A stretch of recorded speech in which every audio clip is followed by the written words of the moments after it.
We finally made it to Caravan Reebok. It's pretty lively here. So, just past this wall is the desert, huh?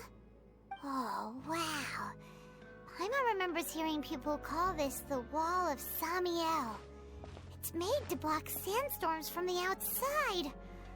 Oh, if it's this tall, it's gotta be the divine work of Greater Lord Rukkhadevata, right?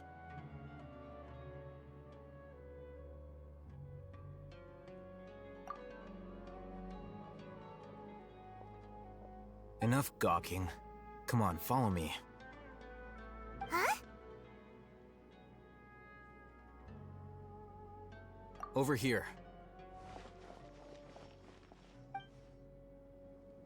Oh, Haytham went that way! Let's hurry up and follow him. Wonder what he's up to.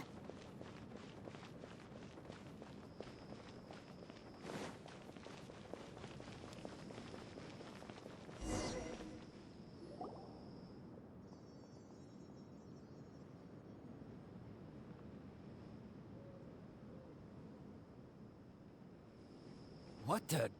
Where did she go? How did we lose them? They were just here a second ago. More Aramite mercenaries? Who are they working for this time? Anyway, Traveler, it seems like we were being followed again. You were too careless. You should have noticed those hopeless amateurs trailing you a long time ago.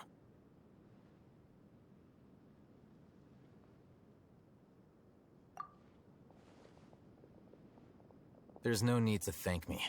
I've never cared to keep track of personal favors. All I did was correct a mistake I happened to come across. It's a habit I developed at the academia. You really gave Paimon a scare, Al-Haytham. We never thought we'd run into you here. Last time we met at Port Ormos, didn't you say you were going back to the academia? Wait, don't tell Paimon that you're here to take us back on their orders! Oh, so you've already landed yourselves on the academia's hit list. I can't say that I didn't expect it. However, had I wished to turn you over to the academia, don't you think you'd already be the Eremites' honored guests by now? Oh, right. You do have a point. I have no interest in running errands for that project. As a scholar, I've always belonged to the camp that promotes researcher autonomy. And these days, you're more fascinating than anything the sages can offer.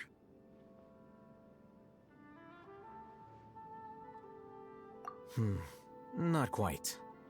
To tell you the truth, I'm still investigating the Divine Knowledge Capsule. Unfortunately, I've run into some difficulties. Everyone says the capsule originated in the desert and was eventually moved to Port Ormos. If I am to get to the bottom of this, I must understand how the capsule first came to be. Which brings me back to you and why you're so interesting. The leader of Ain al-Ahmar used the Divine Knowledge Capsule right in front of you, and upon seeing him, your expression became perplexed, and you were lost in thought for quite some time. To have that kind of reaction, I think you must have realized something. Are you interested at all in sharing what you've been hiding from me?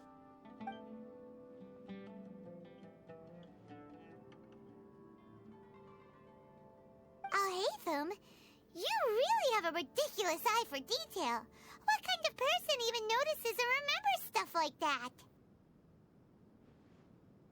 So that's your answer. Well, I do work for the academia after all. So considering that, it is indeed wise to keep your cards close to your chest. But that does prove you do have some undisclosed information about the Divine Knowledge Capsule. Am I right? No matter. Rather than simply learning the answers from you, I'd still prefer to investigate on my own. Speaking of, you two are also headed to the desert? That's right! We have the same plan as you! But we don't really have any concrete goals at the moment. Then I'd suggest starting with Aru Village. It's the largest settlement in the desert, so it'll probably have more resources and intel than anywhere else. Well, would you like to head there together?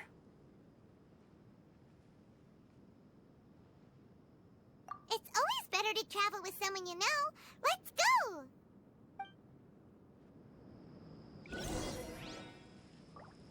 Welcome, weary travelers. All who seek rest will find it here.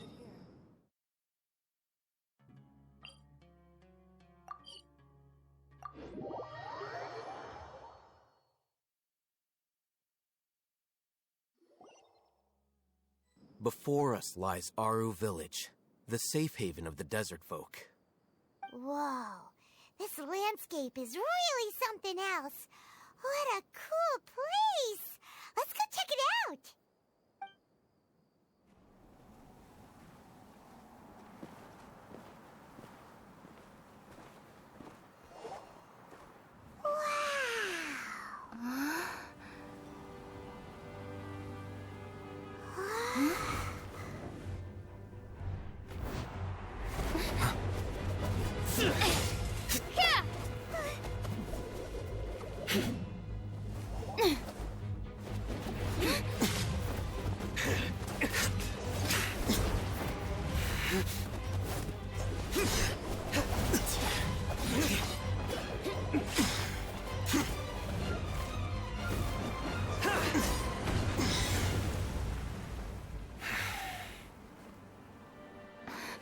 Sino.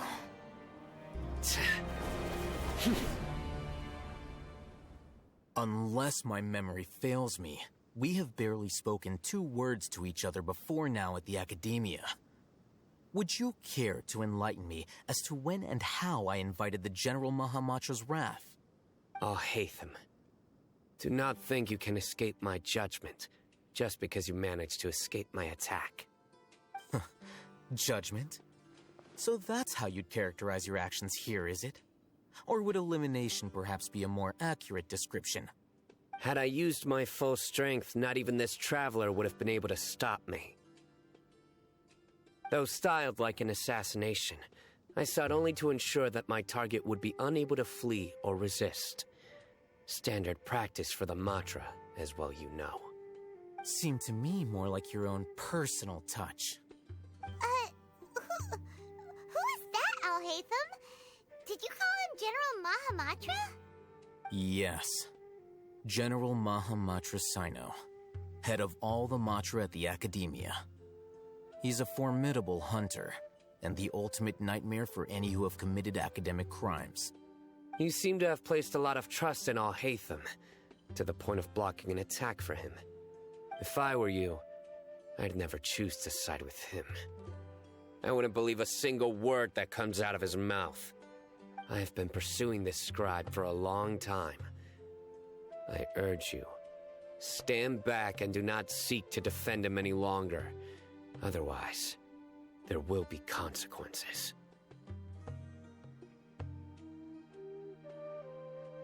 Has Al-Haytham done something wrong? Paimon doesn't think he's as bad as you've made him out to be. I won't waste my breath explaining things.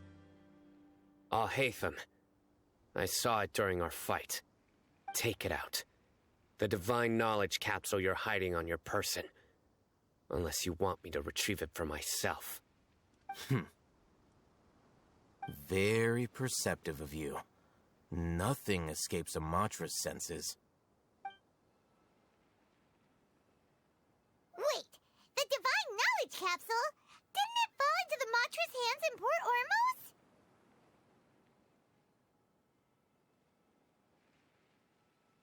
No wonder you speak with such confidence, Sino. But I must admit, I'm very curious.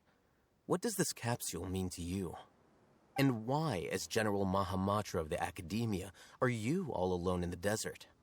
As far as I'm aware, the other Matra have been speculating about your disappearance. Have you been given a mission that's, let's say, morally dubious? If I was the real target of your mission, what was stopping you from simply using your authority and resources to judge me within the walls of the Academia?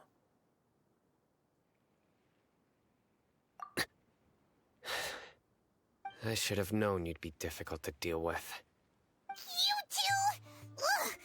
What should we do, Traveler? Paimon feels like we can't trust either of them. Well, look at you two, acting all tough and self-righteous over there. Wait, Dia?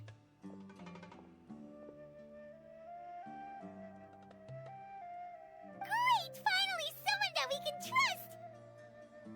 You gotta help us out here, otherwise these two are gonna start fighting again! Yeah, sure looks that way. Two giants from the academia duking it out once and for all. Not something you get to see every day, that's for sure. Listen, I know you academic types love to fill up your big brains with self-righteous morality and lord your empty rules and virtues over each other. But how dare you bring your petty disputes into the safe haven of Aru Village? It seems like someone's gonna have to beat some sense into your thick skulls until you finally learn to respect these grounds.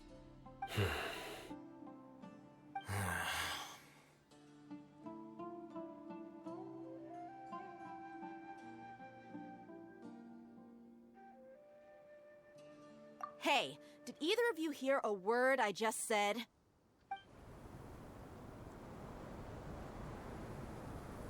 Whoa, what's going on?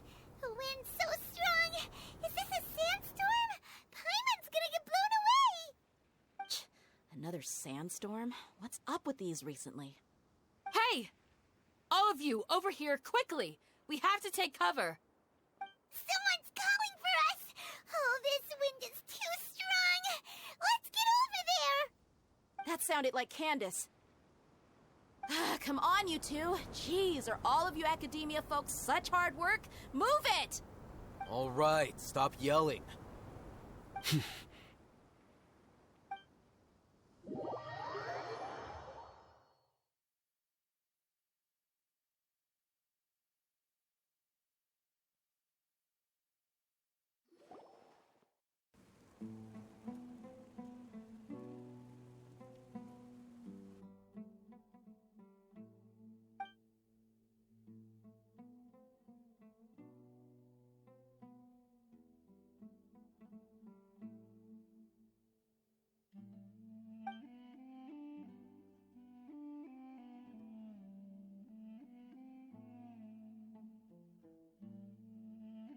Well, this is pretty awkward. Hey, wanna play sardines with three people who wanna tear each other limb from limb? Sure, why not? Sounds fun. The air is so thick and heavy. Paimon can hardly keep floating anymore. My sincere apologies, everyone. This is the home of our village chief. I will have to ask you to make do with this small room until the sandstorm dies down. Please, let me introduce myself. I am Candace, protector of Aru Village. Our savior has come at last! Nice to meet you, Candace. The name's Paimon. Thank you so much for helping us. There's no need to thank me. It's only right to help each other when the weather gets rough. Wow, she's so gentle and caring, like a nice older sister. Unlike those guys over there. All right. Now that we're all better acquainted, we should return to the topic at hand.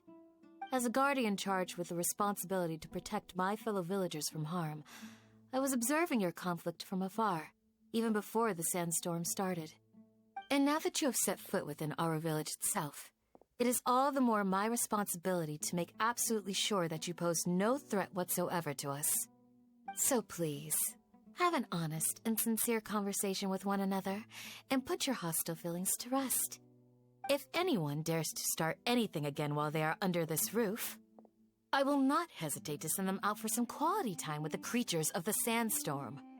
Oh, on second thought, Paimon may have misjudged Candace's character. And that goes for you too, Miss Dia. Do I make myself clear? All right, we got it, Candace. That's what I like to hear. So, which of you will begin? I was supposed to be a mediator, but I might have gotten a little too involved just now. Anyway, one of those two should probably start talking. Wait, that was you trying to be a mediator? I have nothing to hide, so there's no shame in explaining myself.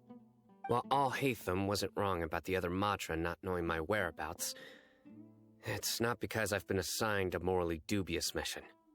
Rather, I've chosen to exile myself. Huh? Exile yourself? A little while ago, I discovered that there was data missing in the Academia's project planning and development files. What little they did report clearly did not match the project's actual progress. As General Mahamatra, I had the responsibility and authority to request an audit. However, to my surprise, the person responsible for the erroneous data was none other than Grand Sage Azar himself. I tried to investigate the issue myself before submitting a formal audit request, but I soon found that all leads and potential pieces of incriminating evidence were carefully concealed from me. I began to realize that they were cautious of me from the very beginning. Unsurprisingly, the Grand Sage rejected my audit request as soon as the submission reached his desk. He even said to me, "The power of the General Mahamatra is granted by the sages. You have no right to judge us." So they really are up to no good. I realized then that to the Grand Sage, the Matra are nothing more than tools for the sages to assert and maintain their control over knowledge. The vows that we took, the principles that we strive to uphold, they are meaningless to the academia of today.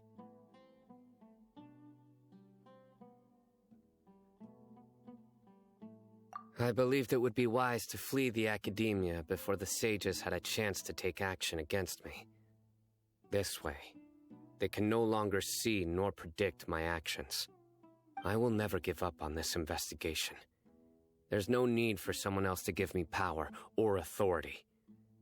Once I find the truth, I will administer judgment by my own name.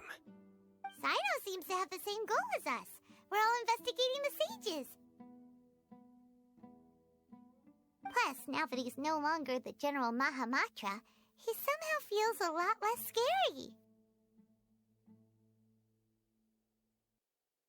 Well, Sino, if that's your story, then why did you see Al-Haytham as a target? When I was investigating the matter in the academia, I overheard a conversation between Al-Haytham and a sage. The sages asked you to investigate a blonde-haired traveler. Do you dispute this, Al-Haytham? What? Like many parts of the project, this assignment was undocumented.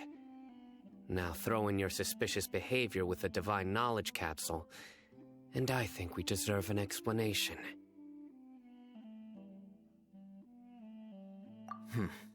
Yes. I was indeed tasked with investigating the Traveler. Al-Haytham!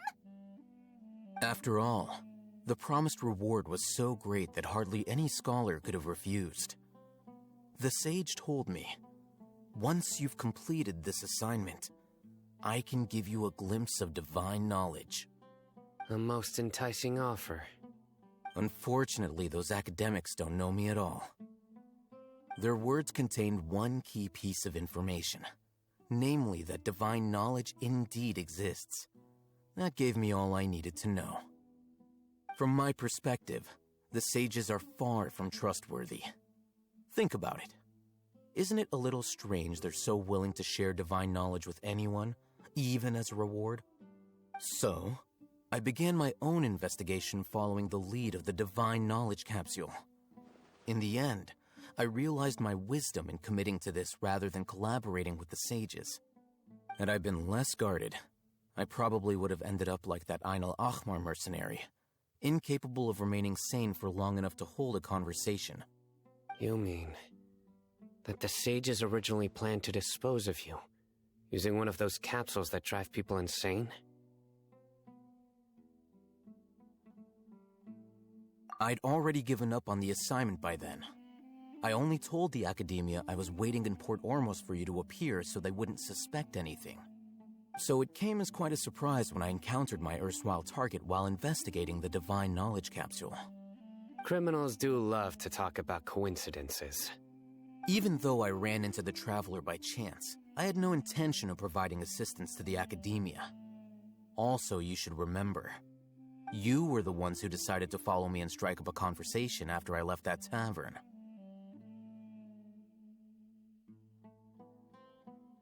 That's true. Alhaitham helped us out at Caravan Rebot as well. Maybe he's telling the truth. I'm willing to apologize, if that's worth anything to you. I took the Divine Knowledge Capsule behind your back because I judged its existence to be a significant risk. I felt that it would be best for no one to interact with it before it had been properly studied.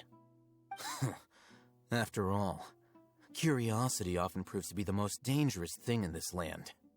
You should be well aware, Scribe Alhaitham, that curiosity can also lead you to danger and suspicion. Answer me this. Did the sages share any information about their project with you? Have I not made myself clear? You and I are both distrusted by the Academia. Do you really think they would tell me anything? Fine. Although you haven't completely proven your innocence, I won't regard you as an enemy, for now. As you wish. Good. I'm glad to see you two clearing up your misunderstandings. And now you, Dia. I believe it's your turn. Oh, sorry. Whatever the boys were talking about must have been so boring that I spaced out. My situation is pretty straightforward. My employer, Dunyarzad of the Homayani family, is friends with the Traveler and is currently recovering from her illness at home. I had nothing going on, so I decided to return to our village for a visit. I was actually looking forward to a pretty exciting time getting back together with everyone here. But then I saw these two random guys in the middle of a pointless argument. It ticked me off, and things went downhill from there. Is that all? Well, I will admit that definitely sounds like your style. In that case, welcome back, Dia. That's more like it. I missed you all so much, Candace.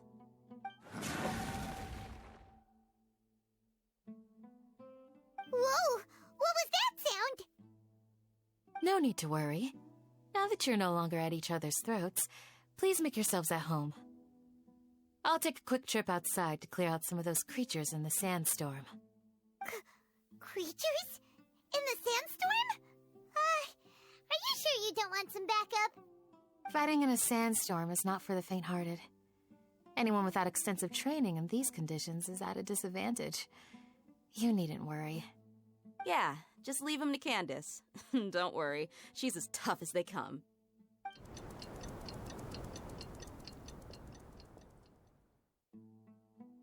The wind's died down.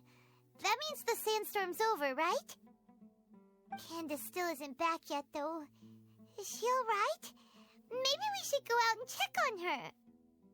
When you put it that way, even I'm starting to feel a little worried. All right, let's go. We've been here long enough, and the boys are as chatty as the floor.